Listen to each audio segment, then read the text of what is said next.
Some cases were rabbinic. And the Mishnah mentioned, um, counted a certain amount of cases.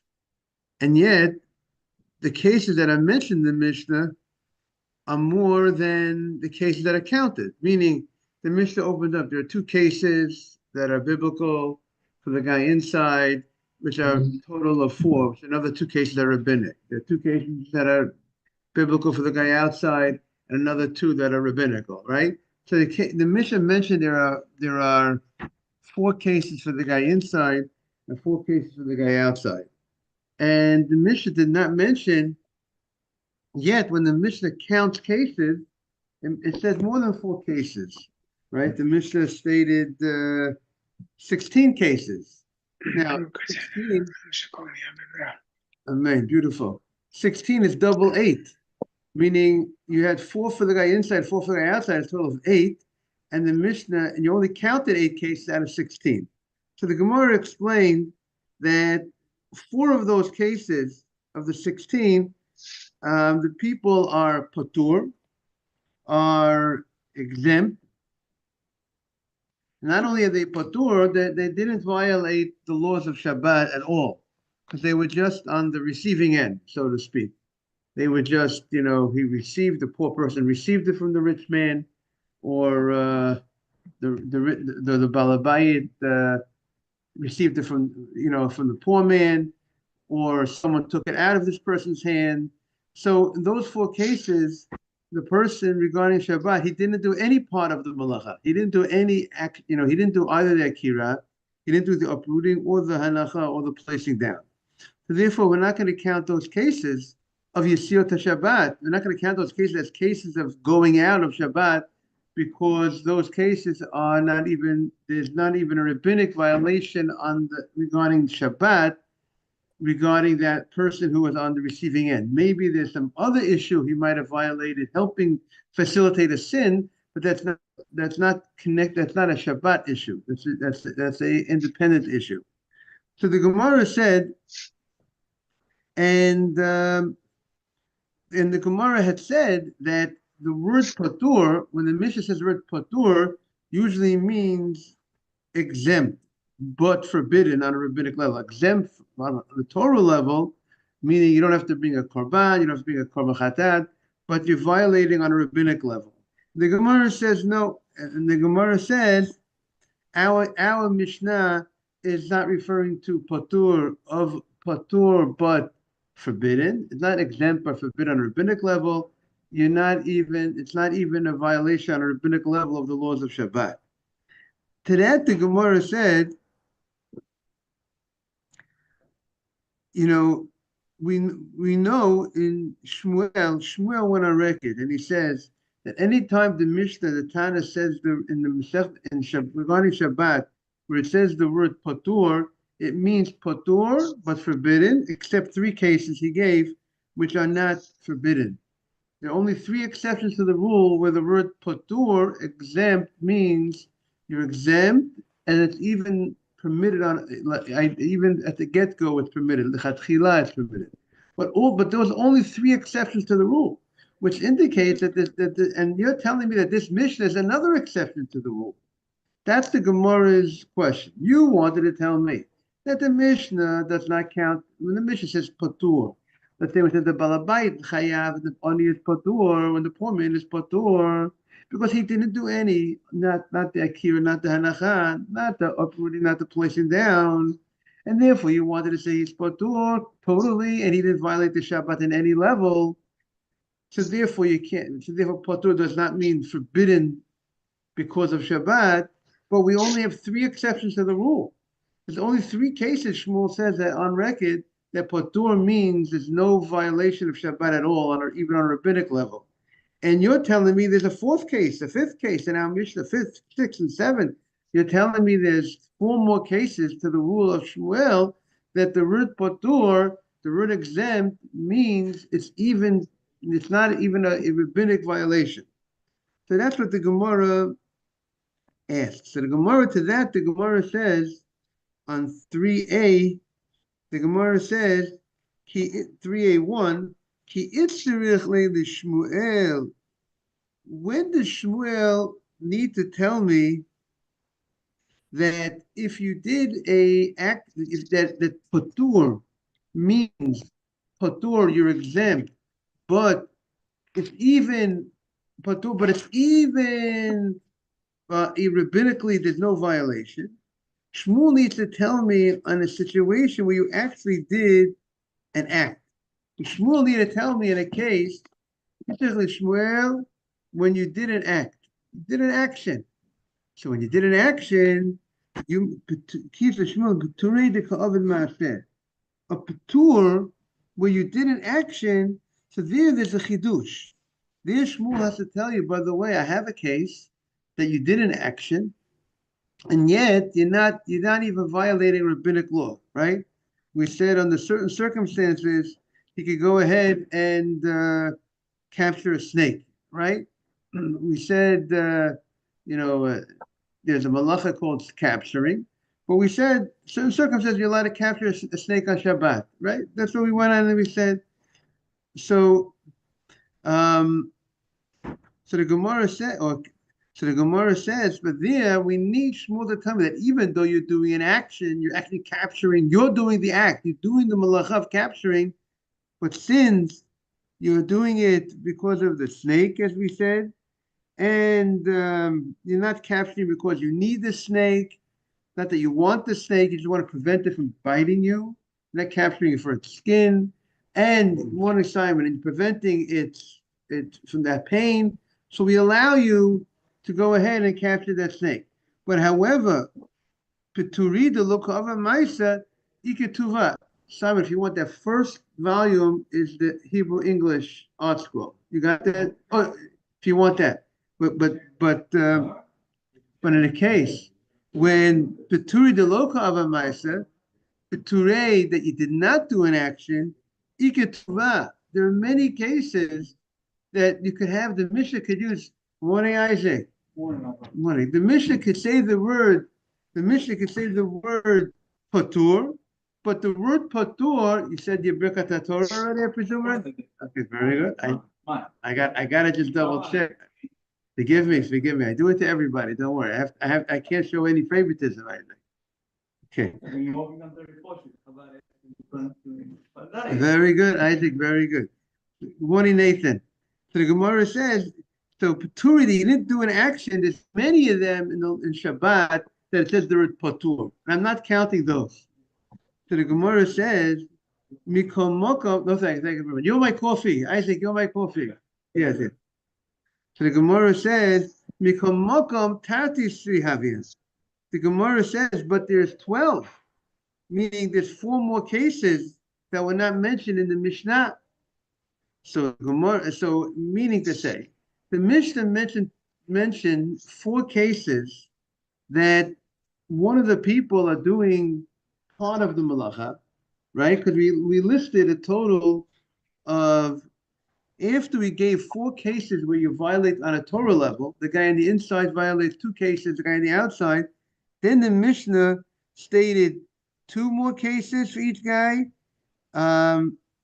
four more cases, and in those 4 cases, we have each guy is playing one role in the case.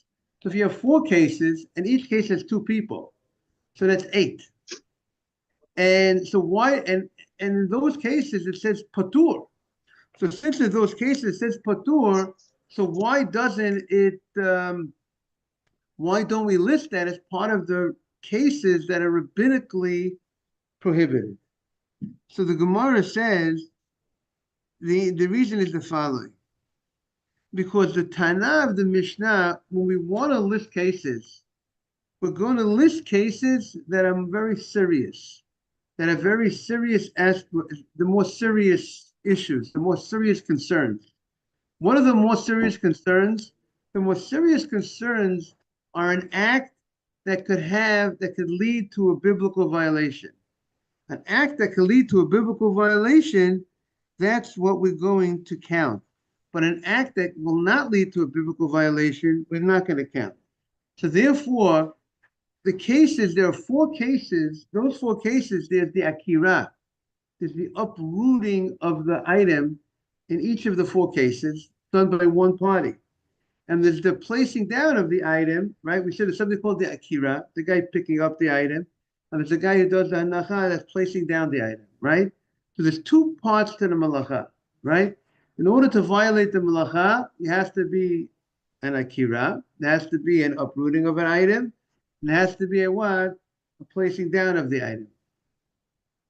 And this guy is, since it's in those four cases, we're only going to list the count the cases of the people who are uprooting the item, because the guy who uproots the item has the ability to come to finish the job, right? The guy who only finishes the job, the guy who only does the second part, can never come to the total violation of the act because he only did part two. The guy who does part one, right? Part one could lead to part two. So since part one can lead to part two, so therefore we were concerned that therefore we're gonna count his case. It's a much more serious case, a much more serious offense. Both people could be doing a sin. Both people could be doing the rabbinic prohibition. But the guy who does the opening bell, the guy who does the first part, the akira, his akira has the ability to lead to a hanacha. His uprooting item, meaning, let's give the case. The guy who went ahead and he went from the public property, let's say the guy, the ani outside.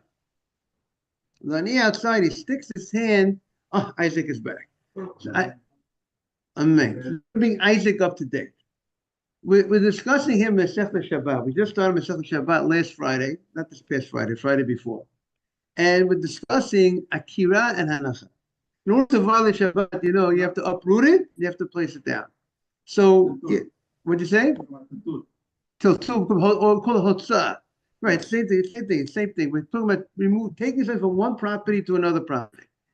Now, the Mishnah states certain cases that we have biblical violation. The classic case, a guy from the inside, the Balabayit, is in the house, and a poor man is coming to the door. The poor man's outside, and the Balabayit is inside, and the Balabayit gives him a piece of bread. So you give him a piece of bread, you are inside. Let's say, imagine the door right over here.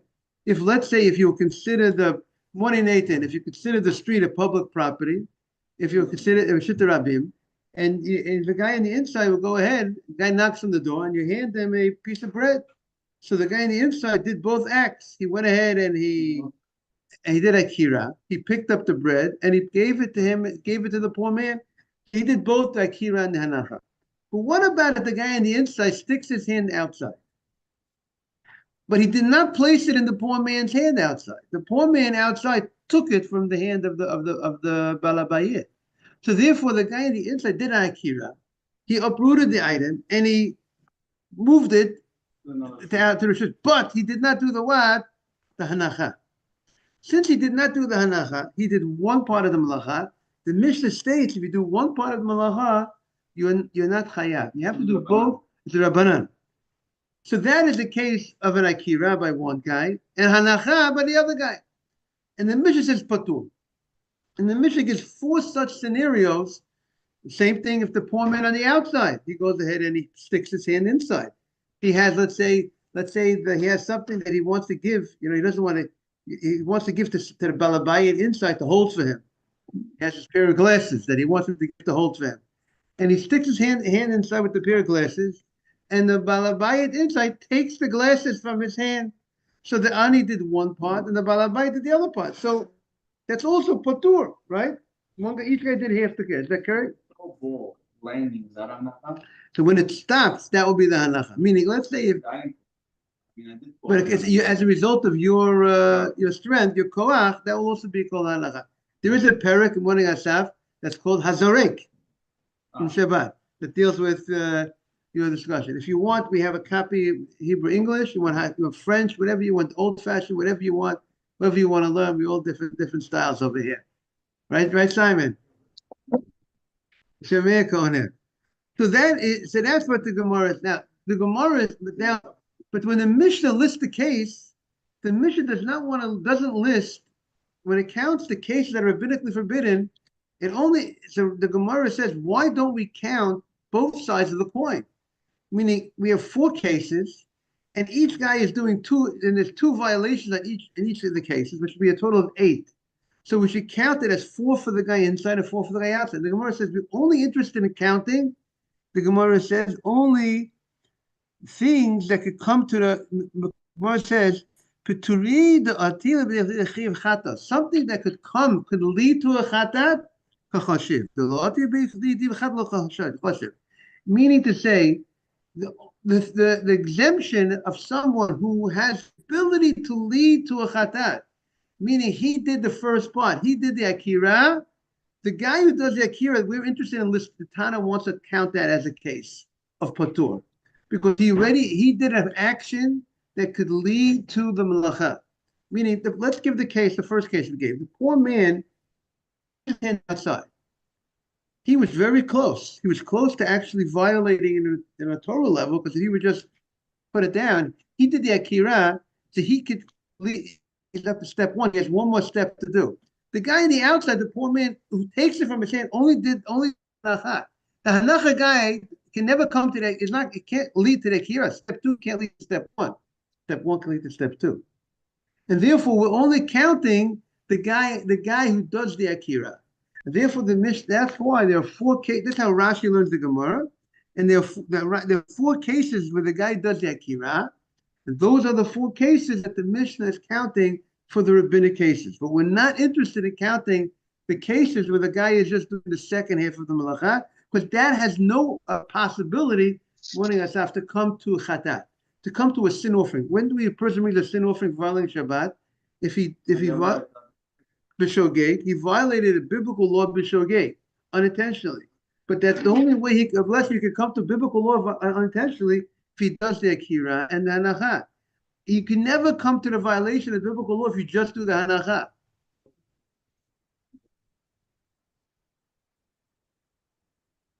So we have a law called Ein Shliach Levarve.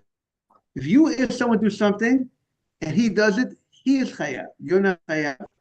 But you did something wrong, but meaning you did a sin by encouraging someone to sin. Right. You tell someone to take on the guy who's obligated. I mean, heaven will take care of that. Meaning, there's difference between the court down here and the court upstairs. But the court upstairs, the court down here, it's the guy who does the action is the one who's. The person doing the bad deed also has a conscience, and he needs to stop himself. The Gemara says, "Divrei harav, divrei atam." Who do you listen to? You listen to me. You listen to God. God told you can't do it. So it's not. Whatever I tell you, you should not. You should know who to listen to. There is So therefore, you would not be chayav b'dei adam down in the court, but the shemayim, the heaven will take care of the person who. And I tell people, nobody gets away with anything. You might get away. The court might not be able to. Some of the court is not able to do anything. But there's a different court. There's a court in heaven, and there is justice. There's always justice. People have to realize. Now, so the Gemara shoots back. Okay, you're telling me he's patur. He did not violate nobody violated the biblical prohibition, and therefore they're patur. They don't have to bring any korban for violation of the Shabbat. But the Gemara says, but between the both of them, you got the deal was done. The sin was done. He did his part. This guy did the akira. This guy did the uprooting of the item. This guy did the placing down of the item. So why don't you? So since the halacha was done between both, so the Gemara asks the question. Shnei peturim, they're both exempt, but the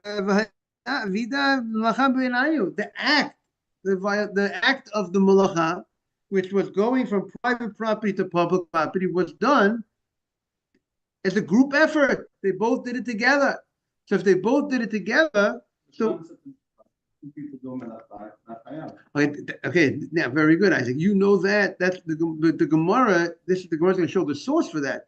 where is this, the Gemara in this question was thinking, where is, you're right, that's going to be the Gemara's answer. It says two people did a malacha together, in such a situation when there's two parts to the malacha, and it would be patur. But had the Gemara's question is, where is the source for that? You got to give me a source. Maybe if they both did it, they're both partners in the deal. They should be chayav.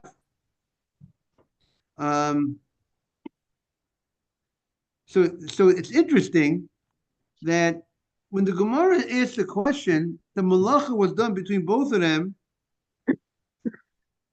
Does the Gemara mean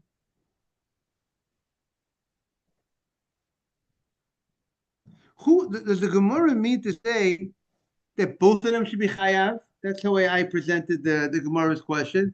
The malacha is done for both of them should be chayav. And that's how the Pnei Yeshua and the Sfat Emet explained the Gemara, that both should be honest. And Tosfos explains that maybe the second guy that put down the thing, he should be chayav karbon. But the first guy who just starts the act, so this Tosfos over here, there's two different Tosfos.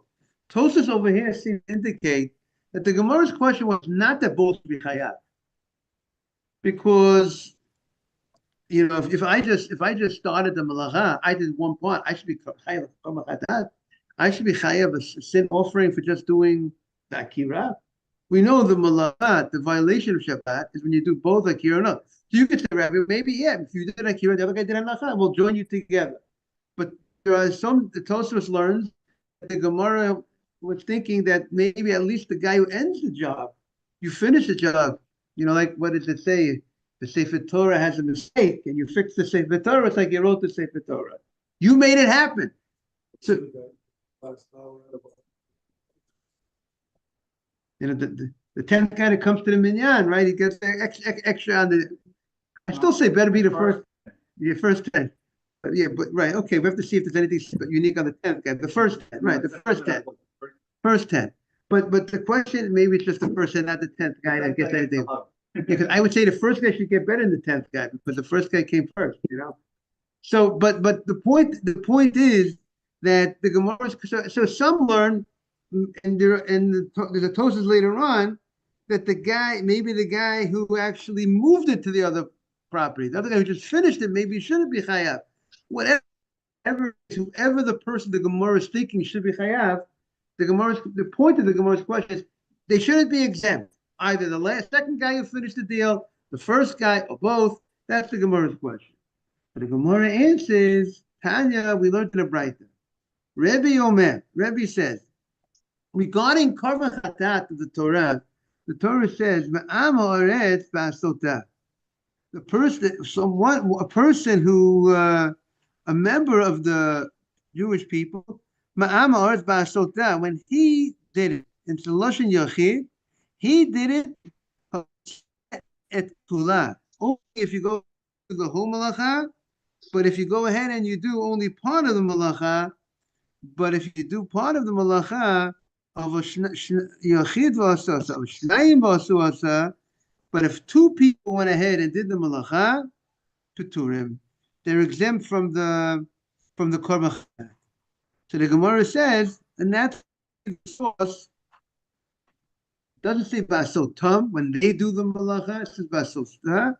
So therefore, it's going to be the source to say that only one person has to do the whole malacha, but if each person did half of the malacha, he would be patur. Now, the Gemara continues. Itmanami, the Gemara says, Itmanami Omer Avchia Bagamda, Pi Chabura, Nizuka Pi Chabura v'Omra. The rabbis of the yeshiva said everybody agreed, and there's no argument on this. Basota, when he does it, yochid shasa. If an individual did chayav, if he did the whole thing, he's chayav. However, shnayim shasua, if people do it, is what peturin. They're exempt from a korban. Okay, now Gemara goes to a new situation. We learned before to be chayav on Shabbat, has to be an akira and a hanacha. Now, akira means you have to uproot an item from a place where it was resting, right? Had to be resting in order for you to uproot it. So the Gemara says the following: Hitinu chaveru ochlin umashkin. If your friend placed on you food or drink, right? Put on your back, put a backpack on you of food or drink. Rashi says it doesn't make a difference if it's drink or if it be technically it could be a towel or whatever, any item. But this is something that's needed for Shabbat. And people are usually, this is what people are engaged in Shabbat on food, because people are eating and drinking in Shabbat. So somebody loaded you up with food and drink inside the building, they put it on you, and you went ahead and you took the items to public property. You did not pick up. The guy did not pick up the food and put it on his back. Someone else put the food. Okay, yeah, you have the person who picked up the item. You walk outside, or someone else who places it down. Right. So here the question is, someone else picked up the item, put it on your back, and you're inside. Right, Asaf? You got the case, Asaf? You're inside. The security guard puts on your back a backpack. That what? He didn't pick it up. So I think based on what we said until now, we said that Isaac will say, I did not do the akira. Right? That's gonna do. I didn't do that. I didn't uproot it. The guy put it on me. The same, right? That's what Isaac is suggesting, which is one side of the coin, and we're going to see another side of the coin. One side, the Gemara is going to say again. What was our? What did you say? Yeah, I put it down. But again, let's say right. But that's only hanacha. That's true. I put it down. So just to address Nathan, the guy who was placed on the guy's back, he went into public property and then he stopped, or he put it down. There's no question about the hanacha. Stopping hanacha. Stopping we consider hanacha. But let's say he put it down in public. So we're not worried about that part is not going to be the issue now. The issue is, did I do an? Let's say he put it on my back, and then I started walking after. Inside, required by taking 4 steps inside. Doesn't matter. Yeah, you could take 100 steps. But you go to the 4 hour rule to apply. No, but you might have acquired it inside. Yeah, but even it's smart. Even if you walk 1 step. But the rabbi's point is, the security guard put it on your back, therefore you didn't acquire, you didn't live. Yeah. But if you took 4 steps inside, did your 4 steps, is it tantamount to acquisition? And is acquisition tantamount to lifting it up? No, the acquisition is not tantamount to lifting up. Okay. Right. The question is, did I do an akira? Let's say I owned it. It was my drink. It's not a question of who owns it. I own the item. Is that called an akira? Now, Isaac has a question. Rabbi, you just told me before in the Mishnah. So the guy on the outside sticks his hand inside. Right? The poor man on the outside sticks his hand inside. And the guy on the inside, the Balabai's hand, puts something in his hand. And then he moves his hand outside. We say that the guy on the outside did not do an akira. He did not uproot the item. It was the guy on the inside. That seems to be identical to a backpack. Or is there a difference between a backpack, a guy's back, something on someone's back, or someone's hand? Is a hand different than a back? And that's what the Gemara is going to make a difference between a hand and a back. Let's see what the Gemara says. The Gemara says, what's the law? Akira Kufo, the brooding of his body, when he started walking from the place, from inside the building, and he went outside, do we say kakira chayfetz mukomodami? Is uprooting your body, not your hand. Just as you would stop. Is it just like I went ahead and picked up the item? It's as if I picked up the item myself and would be chayav if I walked outside with that backpack. Chayav. Or perhaps low. Maybe we don't look at the moving of your body, like moving of the item, like we said beforehand. I didn't pick it up. He put it on me. So that is the Gemara's question. So what is the Gemara? Stop. Stop. Correct. Stop. Consider an apply. You don't have to literally put it down. Correct. You make the same argument. Starting walking, something on your back. Also, it's the same inverse of stopping. Starting to walk. So it should be. You're telling me that anacha doesn't also applies if you have it in your hand. You stop walking. So, what is it? Okay, what's the last thing about having in your hand? What was the last thing you said about having in your hand? Having it in your hand, you have to pick it up. You have to pick What's it. in your hand, it's no good. But if I stop, it is considered anacha, even if I have it in my hand. So let's see what the Gemara says. We'll try to address. Let's see. So the Gemara says,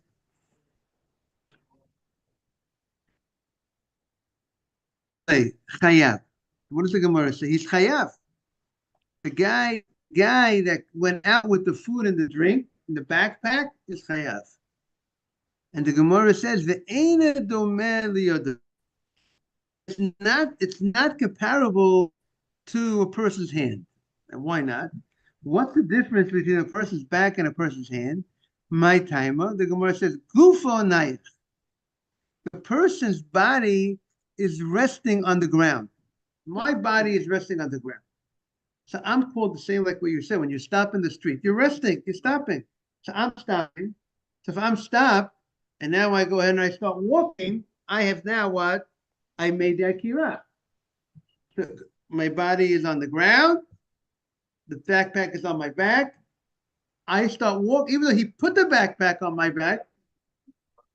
Yeah. Well, only Right, so that's, have that same move. Anacha, it's in your hand. so again, one second. But my hand, if the guy on the outside puts his hand inside, his hand is not considered resting. His hand is not on the ground. His hand is right, but we don't consider the guy on the inside. When the guy on the outside puts his hand inside, we don't say it as if he gave it outside, right? Lathan, right? The guy on the outside sticks his hand inside. The guy on the inside sticks it to him. The second he gives it to him, he sticks outside. His hand is inside. We don't say it as if the one he gave it to Rishus Rabim. That far we're not going to say, even though that we'll see more about that. Your body is one place, and your hands another place. Yes. Let's say you're in a state. You're in a private property. Right. Walk towards the door. And I put my hand out towards the Shut Rabin. Right. I'm still in the Correct. right. Right, but it was not placed down yet. And I stop. And you go fall. Right, you stop. And I stop. Is that hanacha? No, it's not halacha. Because the item was not placed down in public property. It's not called, the fact that your hand is in public property, your hand, the Gemara is saying, is not called resting. No. So if your hand is not called resting, right? And I stop. And you stop. So then we say, that point, we will say that that's called it's resting, because you stopped. Your body stopped. I put it down in my compatur, or I make a U-turn and stop again, but I stop in the Shut. So we'll have to see more about that. The Gemara is going to talk about if you go from Rishut Yachid to Rishut Yachid and Rishut Rabbim in the middle. The Gemara will talk about. Is also can't do that. No. I'm saying. If you went to Rishut Yachid, if you went from here across the street building and then you come back without hanacha, right? So that's going to be the Gemara discusses. If you go from private property through public property, and then it ends up in private property, right? Or you just go across the street, right? Right. Yes. So again, a Mokum Patur, that for sure would be Patur from Minat Torah, because you went from a private property and you placed it on a Mokum Patur. So therefore, but you never made hanacha. Back to the Shut. So there you made a hanacha you went from a Rishut Yachid. But you went through a Rishut Rabim and you placed it in a. So you're saying what you. I walked out to the Reshut Rabim, my trespass, and I put it down in my computer. The last part there. Okay, If I walk with right, Reshut right, Rabim, I'm allowed to stop. because we have to see that machloket. There's a machloket in the Gemara. If a guy goes from private to private, and he went through a public property, and then he places it in private, what the halacha would be? If there's no question about it. If you go from private and you place it into public, and then you place it, and you never made a hanacha in public property, and you place it down in a mokum tour, that there's no question. There's no correct. But there is a question. There's discussion in the Gemara. If you go from private to private, and you went through public property, we have to analyze that Gemara. Why is that different? That's what you're asking, Isaac. Than just putting down a mokum tour. But the case is different. We have to see maybe sometimes the case is different, the law is different. I mean, the case is different, the law is the same, right? That's, each case would have to be, we're not up to that Gemara yet. That's the machloket in the Gemara. We'll have to see that, analyze that Gemara.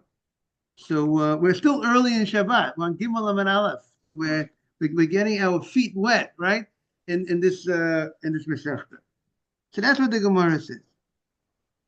That might it's a little different. We'll see more. The Gemara also is going to discuss. It's going to talk about. We're not there yet. So that's I think Daf Hey. The Gemara is going to discuss more about those situations. Now, my timer, Gufa Nayech and Yodo Lo Nayech. Like we said, the hand, the body is resting, and therefore, if you uproot your body, right? If you walk, if someone puts something on your back, you walk outside, that you did the akira, and then if you stop, you put it down, that will be a hanacha. But yodo lo nayeh. It's not about you morning, Jack. You started walking. That's the akira. It's not about we're not talking about acquiring. The issue here is not whether you acquire it or not. It's the idea is if you uprooting it. So when you started walking, the second you started walking, that was the uprooting. When they put it on you, what did you say? Even though it wasn't put on you. Even though I didn't pick it up, someone else put it on me. But I'm standing stationary. And someone goes ahead and puts something on my back. When I started walking, that was it.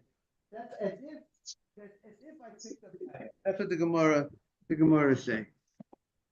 So that person. Exactly. That's called, you did the akira and you did the hanacha. That guy who started walking out, once it was placed on his back, therefore the guy would be chayav a korban chata. Okay, so we'll continue tomorrow regarding this halacha.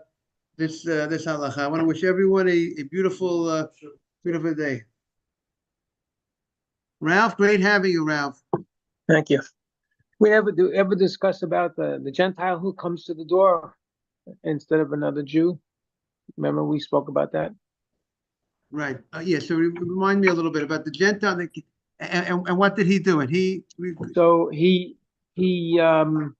came to the door with a package and handed it to the person. Right. Yeah. Right. So thank you for reminding me. We have to get back to that case. Thank you. Okay. Text if you don't mind, Jack. If you want, Ralph, you want to text me about that. Okay. Thank you very much. All right. Bye-bye. Bye-bye. Good day. Good day. You too.